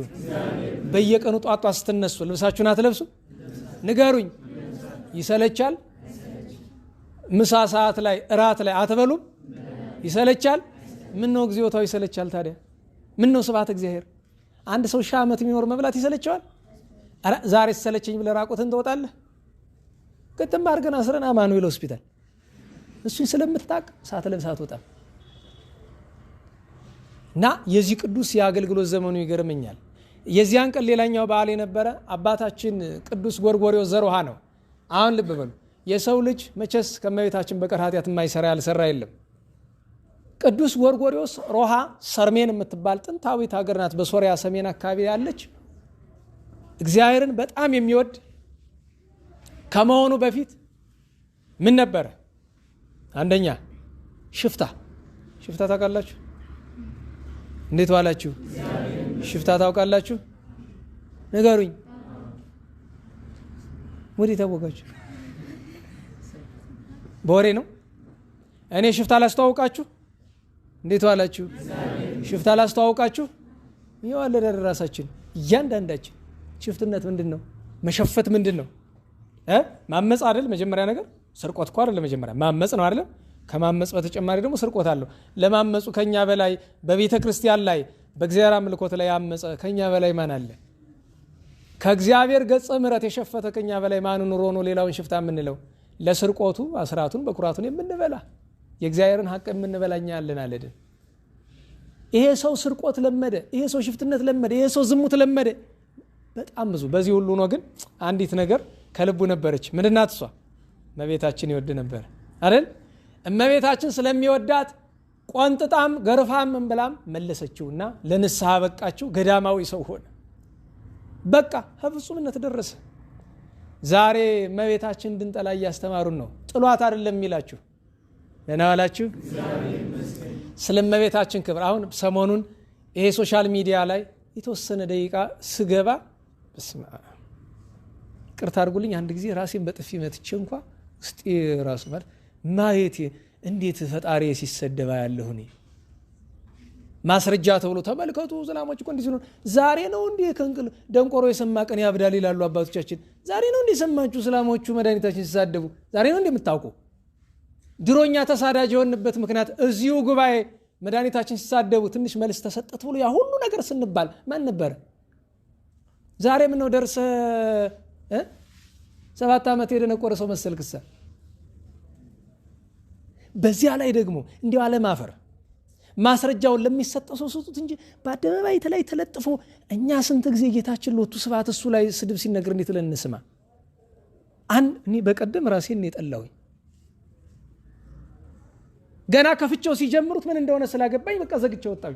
ግን ጭንቅላቴ ውስጥ አልወጣልኝ። እንግዲህ እኔ ደካማውኜ ነው ብዬ ልገምት። በሞቴ በጌታችንና በእመቤታችን ላይ ከምስጋና በቀር ሌላ ምንም ነገር ሲባል አትስሙ። በዚህ ዘመን እመቤታችን ጥላ አይደለም የሚልህ ምንድነው የሚልህ? መንገድ ነው የሚያመቻችልህ። መንገድ ነው የሚያመቻችል። እመቤታችን እኮ እንደዚህ አለባት እንደዚህ ናት። ልብ በሉ። ከእመቤታችን በላይ ማን አለን እኛ ከፍጡር ወገን? ከክርስቶስ ቀጥሎ። በነገራችሁ ላይ እንዴት ዋላችሁ? እናንተ እዚህ የመጣችሁ ለምንድን ነው? ለመማር ነው አይደል? እንዴት ዋላችሁ? ከዚህ የመጣችሁ ለምንድን ነው? ለመማር ነው አይደለም? ይኸውላችሁ እንዲያስተምራችሁ የፈለጋችሁት ከፊታችሁ የቆመው ሰው ከሆነ እኔ የእመቤታችን ስም ሳልጠራ መዋል አልችልም። ኧረ መራመድም አልችልም። ስለዚህ የእመቤታችንን ፍቅር ማጽናት አለብን። ይሄ ቅዱስ ጎርጎርዮስ እመቤታችን ስለወደደ ለንስሐ በቃችሁ። የብቃቱ መገለጫ ቅድም የእናታችን ፍቅርተ ክርስቶስን ልጅ የት ወሰደው ብለናልን? መልአክ ብሔራዋን ቅዱስ ጎርጎርዮስን ደግሞ መልአኩን ልካ አምጣልኝ ጎርጎርዮስን አለችው። ይዟት ሄደ። እስቲ በገነት ያሉ ጻድቃንን አስጎብኘው አለችው። ይሄ ነው የዓለማችን ምርጡ ጉብኝት። መጀመሪያ ጉብኝት የጀመረ በማን ነው? በአባታችን አዳም። የጉብኝቱ መጨረሻ ማን አደረሰው? ከመቤታችን አስጎብኝቱ። አስቡት። እኔ ናፍቃለሁ። እንደ ቅዱስ ጎርጎርዮስ ያለ ንስሐ፣ እንደ ቅዱስ ጎርጎርዮስ ያለ ቅድስና የለንም። ግን የሚቻልና መብት የሚሰጥ ቢሆን ምንድነው የማደርገው? ኧረ እንደውም መብርሃን ኧረ እንደው አንድ ቀን እዚያስ እንደው አንድ ቀን አንዳንድ ጊዜ እኮ ወዳጆቿም ይዛቸው ትመጣለች አይደል? ይዛቸው ትመጣለች። የሚያዩ እኮ አሉ። ይዛቸው መጣ እነዛ አሉ የሚያዩ እኔ ሆን እንዳትል እንዲህ ያለ ነገር እንዳትል አንተ እንኳን እመቤታችንና ቅዱሳንን ለማየት እኔ እንኳን እመቤታችን ቅዱሳን ለማየት የለም ከዚህ ለመምጣታችን ራሱን ሳያስፈልገን ነበረ። የተቀደሰ ስፍራ ለመርገጣችን ያስመኛል። ሁሉን ቅዱሳን ከጎበኘ በኋላ ተመልሶ መጥቶ እመቤታችን አገኛት፣ ደስ አለ፣ ሰገደላት። ኋላ መጨረሻ ግን አንድ ሽማግሌ ጽሕሙ ነጭ የሆነ ጠጉሩ ነጭ የሆነ የብርሃን ልብስ የለበሰ ንጉሥ የሚመስል ሲመጣ ወዲህ መላእክት ወዲህ ደናግል ከበውት በረከቱን እየተቀበሉ ሲመጡ አይቶ አድንቋል።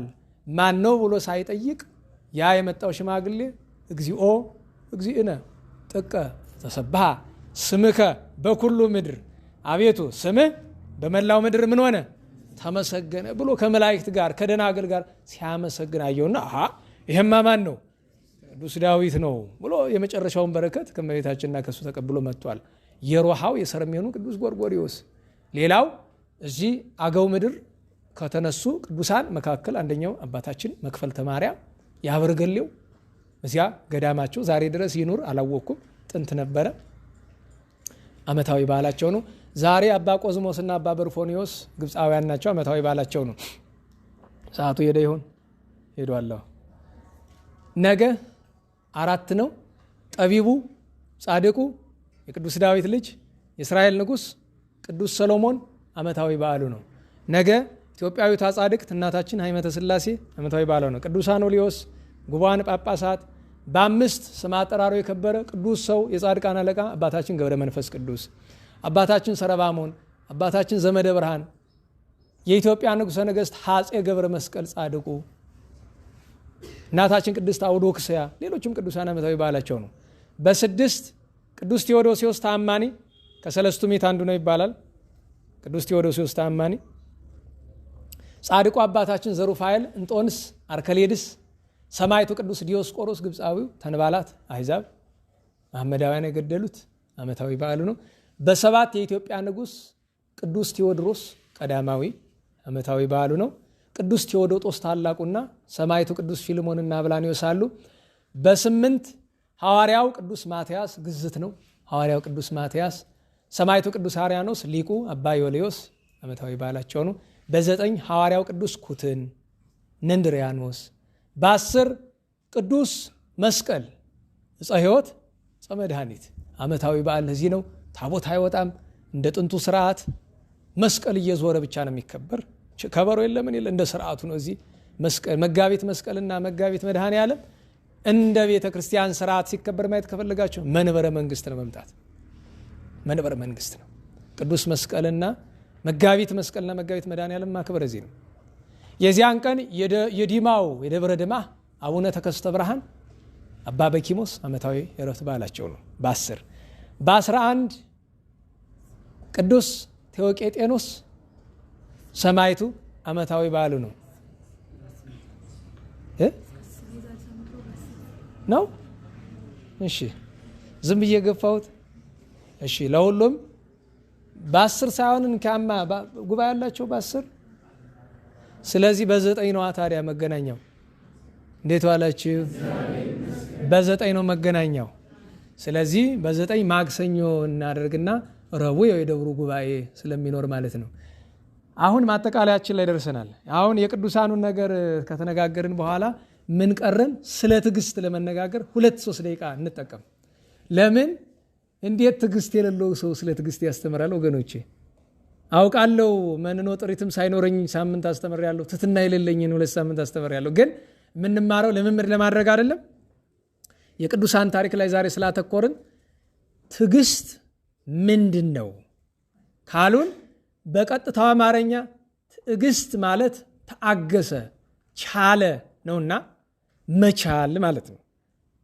መቻል ምን አይነት ነው ቢባል በህዋሳቶቻችን በቃልም ይሁን በተግባር የሚመጣውን ነገር መቻል ነው። አቻቻሉ 2 አይነት ነው። በቃል የሚመጣ ይኖራል። ለምሳሌ አንድ ሰው በዓይን አይቶ መታገስ አለ አይደል? በዓይናችን ሰዎች የሚያበሳጭን ነገር ሲያደርጉ ልናይ እንችላለን።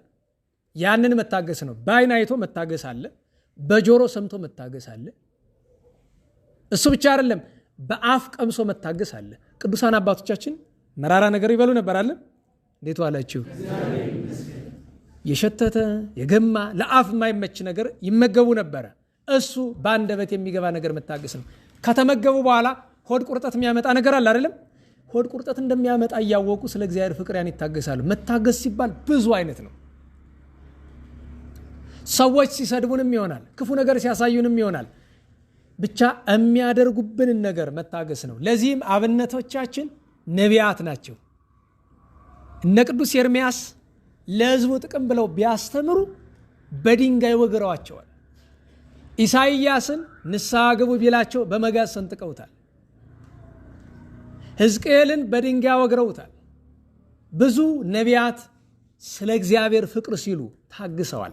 ሐዋርያት በዓለም ዳርቻ ዞረው ያን ሁሉ መከራ ታግሰዋል። ሰማዕታት፣ የሰማዕታት ትዕግስት ደግሞ የተለየ ነው አይደል? ቅዱስ ጊዮርጊስን አስቡ። ሌሎችንም ሰማዕታት አስቡ። ቶማስ ዘመራስን አስቡት። ቅዱስ ቶማስ ዘመራስን ስንቴን የቆራረጡት? ስንት ዓመት?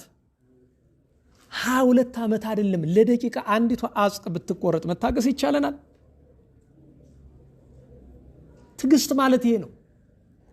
ለምን? ጣቱን ሲቆርጡት እርሱ የጌታችንን ቸርነት የጌታችን ትዕግስት እያሰበ ነበር ይታገሰው ነበር። ጻድቃንን ተመልከቷቸው። 70 ዓመት 80 ዓመት ሰው ሳያናግሩ እንደነ ቅዱስ አርሳኒዮስ ዝም ብለው ምንም ነገር ቢደረግባቸው አይመልሱም። እንደነ አባ አጋቶን ሲሰድቧቸው ዝም እያሉ። ደናግልን ተመልከቷቸው። አስባችሁታል? ጾር የወጣትነት ጾር አለ አይደለም? የዝሙት ሸክም ያንን እንደምን ችለው ትኖሩ? ገብረ መንፈስ ቅዱስ 562 ዓመት እህል ሳይበሉ የመኖራቸው ትዕግስት አይደነቅም? ስንት ነገር አለ። የቅዱሳን ጠቅላላ የቅዱሳን ሕይወታቸው በሙሉ ምንድን ነው? ትዕግስት ነው። ትዕግስት ነው። ከዚህ ሁሉ በላይ እመቤታችን ድንግል ማርያም 64 ዓመት ስትኖር የፈጣሪ እናት የሰማይ የምድር ንግስት የመላእክት እህት ንጽሕት ድንግል እመቤታችን ንግስቲቱ እንደተራሰቡ ስትገፋ ስትሰደብ ስትሰደድላት ስብሐት ስትራብ ስትጠማ አንድ ቀን አማራለች። ትዕግስት ማለት እሱ ነው።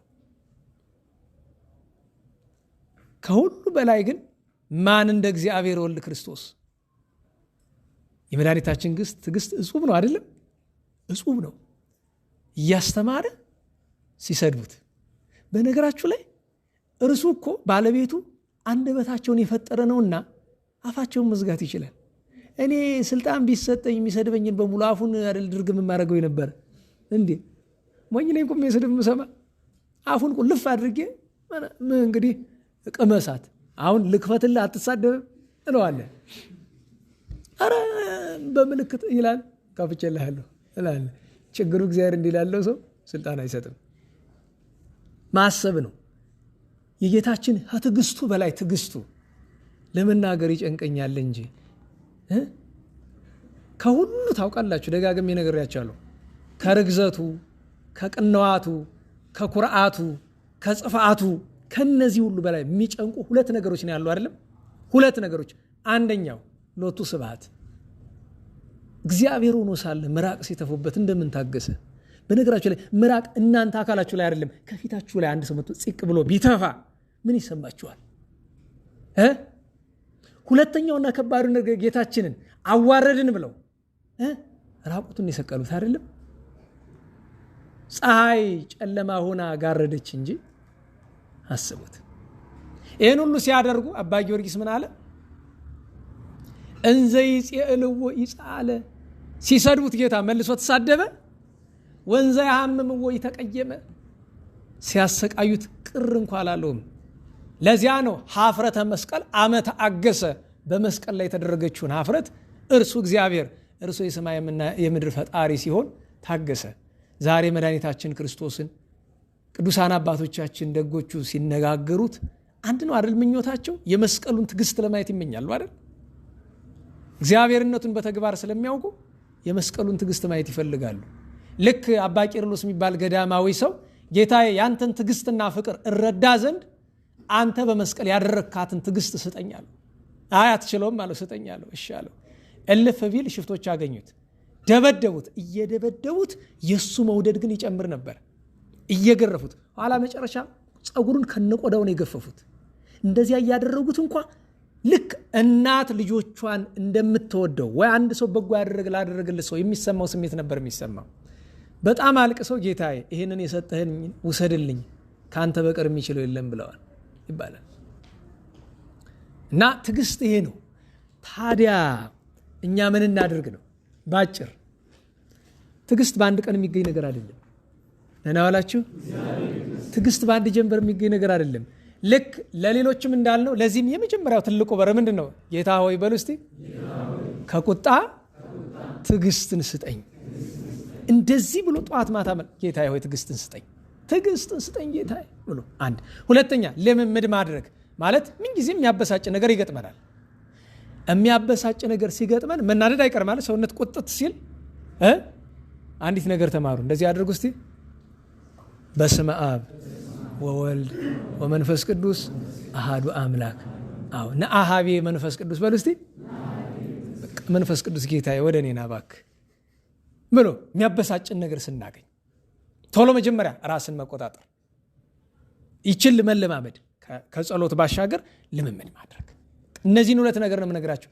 ማጠቃለያ ግን የሚሆነው በስመ ትዕግስት ግን ግዴለሽነትና ቸልተኝነት ብዙ ሰው ላይ አለው።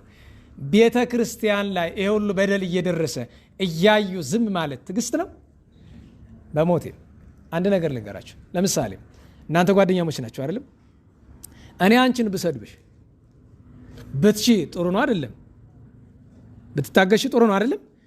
እህትሽን ብሰድባት መታገስ ነው? አሁን አራ ብለሽ መታገስ እኛ ላይ የሚደርስ ነው እንጂ ሌላ ላይ የሚደርስ ነገርን አይደለም። እንዴ በወንድሜ ቁስል እኔ ታገሳለሁ እንዴ? በቤተ ክርስቲያንም እኔ ታጋሽ ነኝ ይላለሁ እንዴ?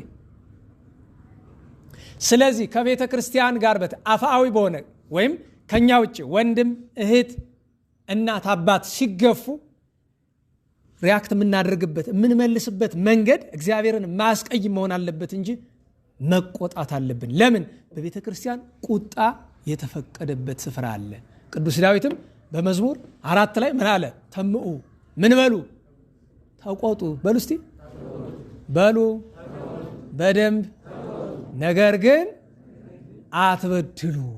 የቁጣችሁ በደል የሚያመጣ እንዳይሆን። ባለፈው ዛኛው ጉባኤ ነግሬያቸው የለ ፍትሐ ነገሥት ልጅን ስትቀጣ ጨንገሩን መሬት ላይ አድርገህ ከልጁ ጋር አብረህ ባርከዋል አይደለም? አላስ ብስጭት ሲመጣ ድርግም ማድረግ ቢጨንቅ በቃ ዝም ብሎ በር ላይ ያስቀምጡ ያችን ጨንገር ሲወጡ ሲገቡ በስመ አብ። ለምን? ብስጭት የመጣ ቀን አንስቶ በለው ነው። በዚያ ሰዓት ምን ትዝ ይላል? በስመ አብ ልበል በራ እኔ ራሱ ፈተንኩት እኮ ሲበሳጭ ወይዳ አንተ ብሎ መማታት ሆነ እኮ። ሕፃን ነው እንጂ ደግሞ ሌላ ሰው አይደለም። ሕፃን ነው የገዛ ልጅ ነው እንጂ የሰው ልጅ አነካም። እና ቁጣ ይገባል። ነገር ግን ወይ ተአብሱ ምንድን ነው? በእናንተ እንግሊዝኛ ቁጣህን ማኔጅ አድርገው እኮ ነው፣ አስተዳድረው፣ ተቆጣጠረው ነው እኮ። ምን ምክንያቱም አንድ ሰው ልክ ብስጭት ይሰማል፣ ቁጣውን ወዲያው እርምጃን ሳትወስድ ምን ነው የምታደርገው? ምን ምላሽ ልስጥ? ቤተክርስቲያን ላይ ለተደረገ ነገር ይሆናል። ወንድምህ፣ እህት፣ እናት፣ አባት፣ ጎረቤት ለተደረገው ነገር ምን ምላሽ ልስጥ ነው። ስለዚህ ይሄ ምን ይባላል? ትዕግስት እኮ ነው። ተቆጥተሃል። ለምን? ማት ዘበርት እንደሚባለው ይሄ የሚገባ ቁጣ ነው። አንተ ሳትነካ ሌላ ሰው ሲነካ ከተቆጣ ይሄ መልካም ቁጣ ነው። እሱን ተቆጣጠረውና ከዛ ምላሹን ማዘጋጀት ነው። እመቤታችን ድንግል ማርያም ላይ ፈጣሪያችን ላይ ቤተክርስቲያን ላይ ያውሉ ስድብ እየዘነበ እያየ ዝም ብትል አንተ የቤተክርስቲያን ቁጥር 1 ጠላት ነህ። ታጋሽ ሳትሆን አንተ ፌዘኛ ነህ። ፌዘኝነት ነው፣ ነውር ነው። እና በስመ ትዕግስት ብዙ ሰው አይታችሁ ከሆነ እኛኛ ለፍላፊዎቹ ትዕግስት የሌለነ እነዚህ ቤተክርስቲያን ስትገፋ እያዩ ዝም የሚሉት ትዕግስተኞች አይደለም።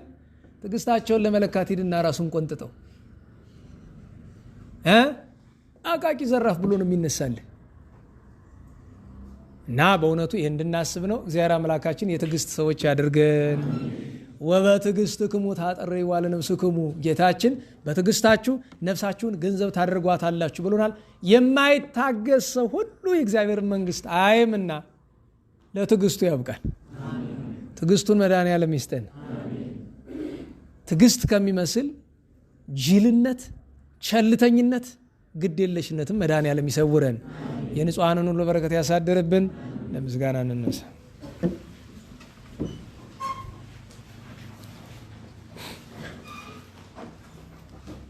ስብሐት ለአብ ስብሐት ለወልድ ስብሐት ለመንፈስ ቅዱስ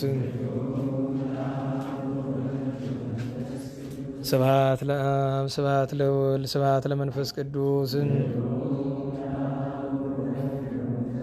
ስብሐት ለአብ ስብሐት ለወልድ ስብሐት ለመንፈስ ቅዱስ ስብሐት ለእግዝእትነ ማርያም ድንግል ወላዲተ አምላክ ስብሐት ለመስቀለ እግዚእነ ኢየሱስ ክርስቶስ ክርስቶስ በምህረቱ ይዘከረን። አመዳግም ምጽአቱ እያስታፍረን። ለሰብሖተ ስሙ ያንቅሐን ወበአምልኮቱ ያጽንዓን። እግዝእትነ ማርያም አይርጊ ጸሎተነ ወአስተስሪ ኩሎ ኃጢአተነ ቅድመ መንበሩ ለእግዚእነ ለዛብልዐነ ዘንተ ህብስተ ወለዘአስተየነ ዘንተ ጽዋዓ ወለዘሰርዓ ለነ ሲሳየነ ወአራዘነ ወለዘተአገሰ ለነ ኩሎ ኃጢአተነ ወለዘወሃበነ ሥጋሁ ቅዱሰ ወደሞ ክቡረ ወለዘአብጽሐነ እስከ ዛቲ ሰዓት መላለም ምሕረቱና ብሎቱ ስብሐት ወአኮቴተ ለእግዚአብሔር ልዑል ወለወላዲቱ ድንግል ለመስቀሉ ክቡር ይትሐወቶ ይሰብሐ ስሙ ለእግዚአብሔር ወትረ በኩሉ ጊዜ በኩሉ ሰዓት ስብሐት ለአብ ወወልድ ወመንፈስ ቅዱስ ይእዜኒ ወዘልፈኒ ወለዓለመ ዓለም አሜን። አውሎጉሶን በእንተ አብ ወወልድ ወመንፈስ ቅዱስ አቀበት ለወጡ ቁልቁለት ለወረዱ ርጥብልጥ የሰባቸው ደረቅ ለነደደባቸው ለረዱ ለተራዱ ለዘከሩ ላዘከሩ ስመ እግዚአብሔር ስመ ማርያም ድንግል ስመ ቅዱሳን ለጠሩ እግዚአብሔር አስበ ቅዱሳን ይሰብልን። ጸሎተ እግዝእትነ ማርያም እንበል።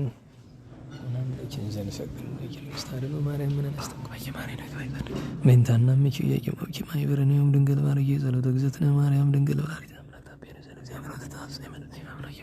አስመሬ በማላ መጥሮ ሚዜስ ያስተረጾን ይጉላቱ ለድስማ ገብርኤል ኢታዊላ ብያተ ቅዱስ ስሙ ሳይሎኒ ወገብረ ኃይለ በመዝራይ ተወዝረው ለላቢና ለበመነስተው ለየነነ መናብርቱ አይቢው ሙላተ ጻናስ ገመረገቱ ለሮማን ወፈነው መራቆሙ ለቁራኑ ተወከው ለእስራኤል ቆሪ ወዘከረ ሳይን ወዚህ ነው ለአበው ለአብርሃም ወለዘሩ እስከ ዓለም ባረክነ ቅድስና ንጽህና እግዝእትነ ፍትነ ማይሰሪው ለሰይጣን አሞነ መድህን ወለተ ብርሃን ኦ መዝገበ በረከት መዝገበ ቅዱሳት መዝገበ ንጽ መዝገበ ራሄ መዝገበ ይዋት ባረክነ በእድየኪ በከመ ባረኪ ወለኤፍሬም ፍቁርኪ በበረከተ ወልድኪ ወአብ ወመንፈስ ቅዱስ ስብሐት ለአብ ወወልድ ወመንፈስ ቅዱስ ለዓለሙ ወለዓለመ ዓለም።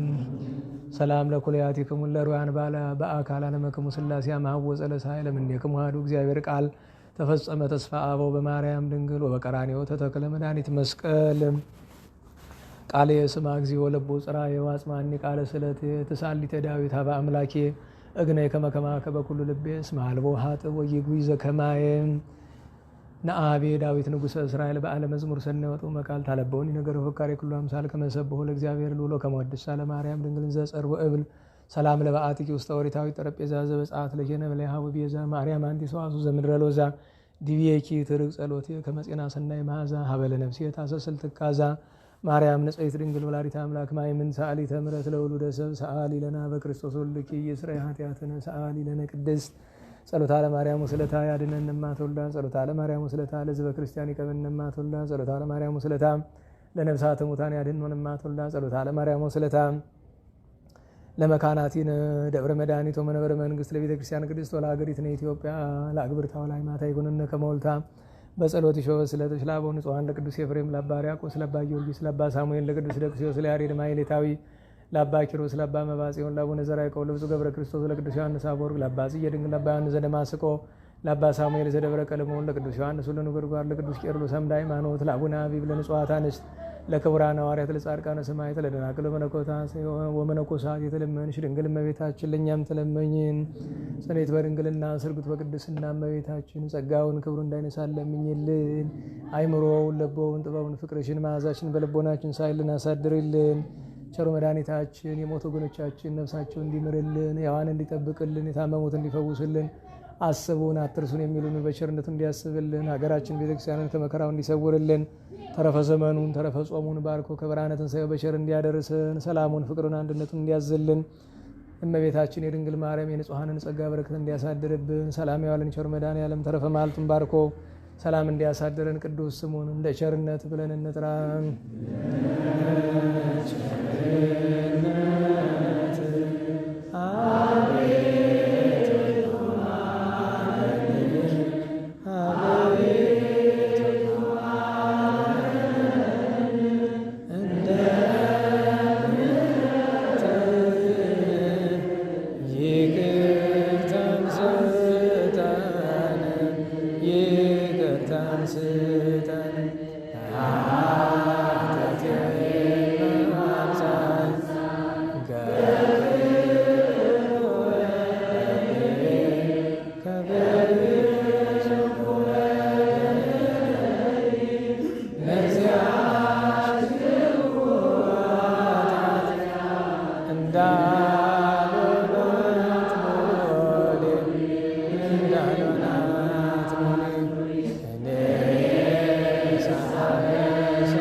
ከቶ ቸርነት ነው በጎነት ነው አንተ ብቻ በደሉ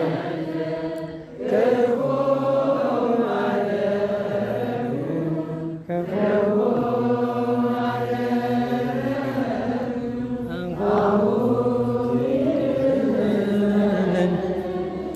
ከፊት ወደቀ ከፊት ወደቀ ከፊት ወድቄ ስለምን ስማጸናትን መውደቄን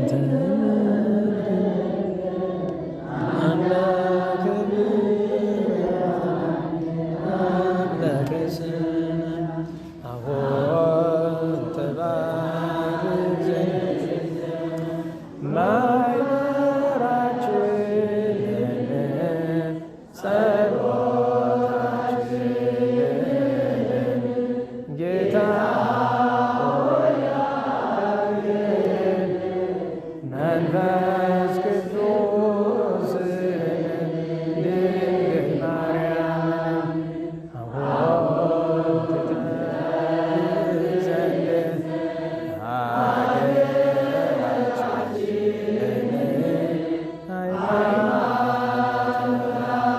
ሃይማኖታችንን ጌታ ቅዱስ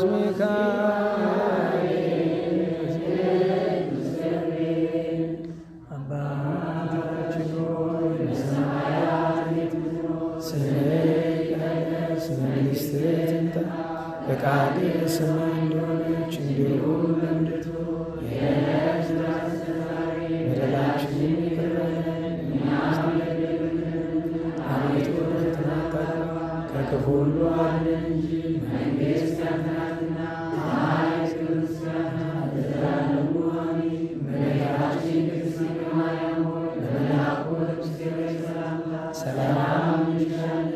በሐሳብሽ ድንግል ነሽ፣ በሥጋሽም ድንግል ነሽ። የአሸናፊ እግዚአብሔር እናት ሆይ ሰላምታ ላንቺ ይገባሻል። ከሴቶች ሁሉ ተለይተሽ አንቺ የተባረክሽ ነሽ፣ የማኅፀንሽ ፍሬ የተባረከ ነው።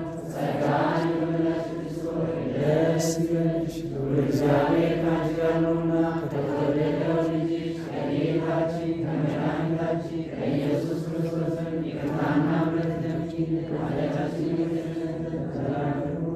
ክብር ምስጋና ይሁን እንደ አምላክ ነው።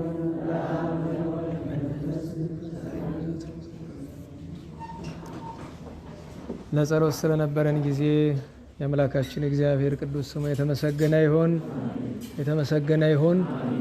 እንግዲህ ማክሰኞ በሰዓቱ ሳንረሳ እንገናኝ። በቸርነቱ መጠን በሰላም እንዳስፈጸመን እንቅፋት ሳይመታን ሾህ ሳይወጋን ኃጢአት ሳይሰለጥንብን በደልም ሳይገዛን የብርሃን መላእክት በፊት በኋላ በቀኝ በግራ እየከበከሙን ለጊዜ ወደ የቤታችን ለፍጻሜው ተስፋ ወደምናደርጋት መንግሥተ ሰማያት ከተከፈተች ገነት ከተነጠፈች ረፍት ከአባቶቻችን ርስት ሁላችንን በሰላም ያደርሰን። ስብሐት ለእግዚአብሔር ልዑል ወለወላዲቱ ድንግል ወለመስቀሉ ክቡር ጾስ ኃይል አሜን።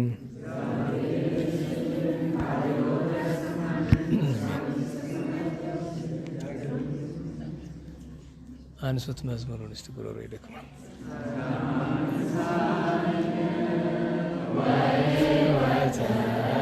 ወተረከብነ ጸጋነ ሳይነ ወሕይወተ ረከብነ በኃይለ መስቀሉ ለኢየሱስ ክርስቶስ በኃይለ መስቀሉ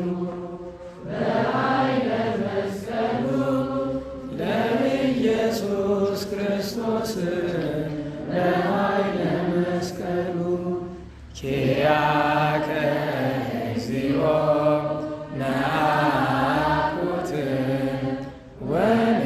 ወንሴብሐከ እግዚአብሔር ኪያከ እግዚኦ ነአኩት ወንሴብሐከ ጸጋን ተቀበልን ሕይወትንም አገኘን። ጸጋን ተቀበልን ሕይወትንም አገኘን።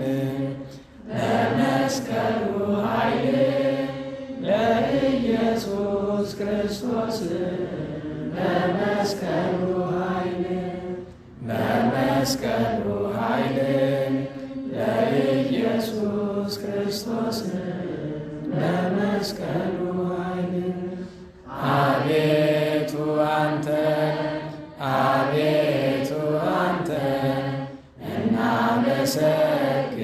እናመሰግንሃለን እግዚአብሔር።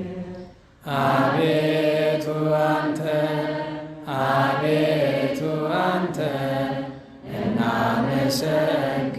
እናመሰግንሃለን እግዚአብሔር። በሰላም ያሳድረን።